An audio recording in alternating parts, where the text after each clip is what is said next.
ഞാനാണ് ക്യാബേജ്. എന്നെ തോരൻ വെക്കുമ്പോൾ ഒട്ടും വെള്ളം ഒഴിക്കരുത്. കുറച്ച് വെളിച്ചെണ്ണയിൽ വറ്റൽമുളകും കറിവേപ്പിലയും താളിച്ച് വേപ്പിലയുടെ മണം കയറി വരുമ്പോൾ എന്നെ അങ്ങിട്ടേക്ക്. ആവിയിൽ വെന്ത് കിട്ടുമ്പോഴുള്ള ആ ഒരു ക്രിസ്പി ടേസ്റ്റ് അത് വേറെ തന്നെയാ.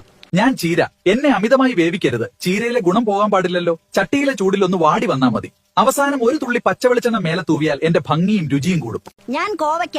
എന്നെ വട്ടത്തിൽ കനം കുറച്ച് അരിയണം. പാനിൽ നന്നായി മൊരിഞ്ഞു വരുന്നത് വരെ വേവിക്കണം. തേങ്ങ കുറച്ച് കൂടിപ്പോയാൽ എനിക്ക് വലിയ ഇഷ്ടമാണ്. ഞാൻ വാഴപ്പിണ്ടി.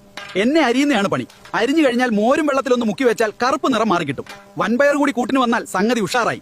ഞങ്ങളാണ് ബീൻസ്. എന്നെ തോരൻ വെക്കുമ്പോൾ തേങ്ങയുടെ കൂടെ കുറച്ച് വെളുത്തുള്ളിയും ചീനിയും ചതച്ച് ചേർക്കാൻ മറക്കല്ലേ. ആ എരിവും മണവും ചേരുമ്പോൾ ഒരു പ്രത്യേക സുഖമാണ്. ഞാൻ ബീട്രൂട്ട്. എന്റെ ആ ചോപ്പ് നിറം മാറാതെ ഇരിക്കാൻ മൂടി വെച്ച് വേവിക്കണം. തേങ്ങയുടെ കൂടെ പച്ചമുളകിന് പകരം വറ്റൽമുളക് ചതച്ച് ചേർത്താൽ കാണാനും നല്ല ഭംഗി, കഴിക്കാനും നല്ല സ്വാദ്. നിങ്ങൾക്ക് ഇവയിൽ ഏത് തോരനാണ് ഇഷ്ടപ്പെട്ടത് കമന്റ് ചെയ്യൂ. ഇതുപോലുള്ള ഇൻഫോർമേറ്റീവ് ടിപ്സിനായി ഈ ചാനൽ ഇപ്പോൾ തന്നെ ഫോളോ ചെയ്യൂ.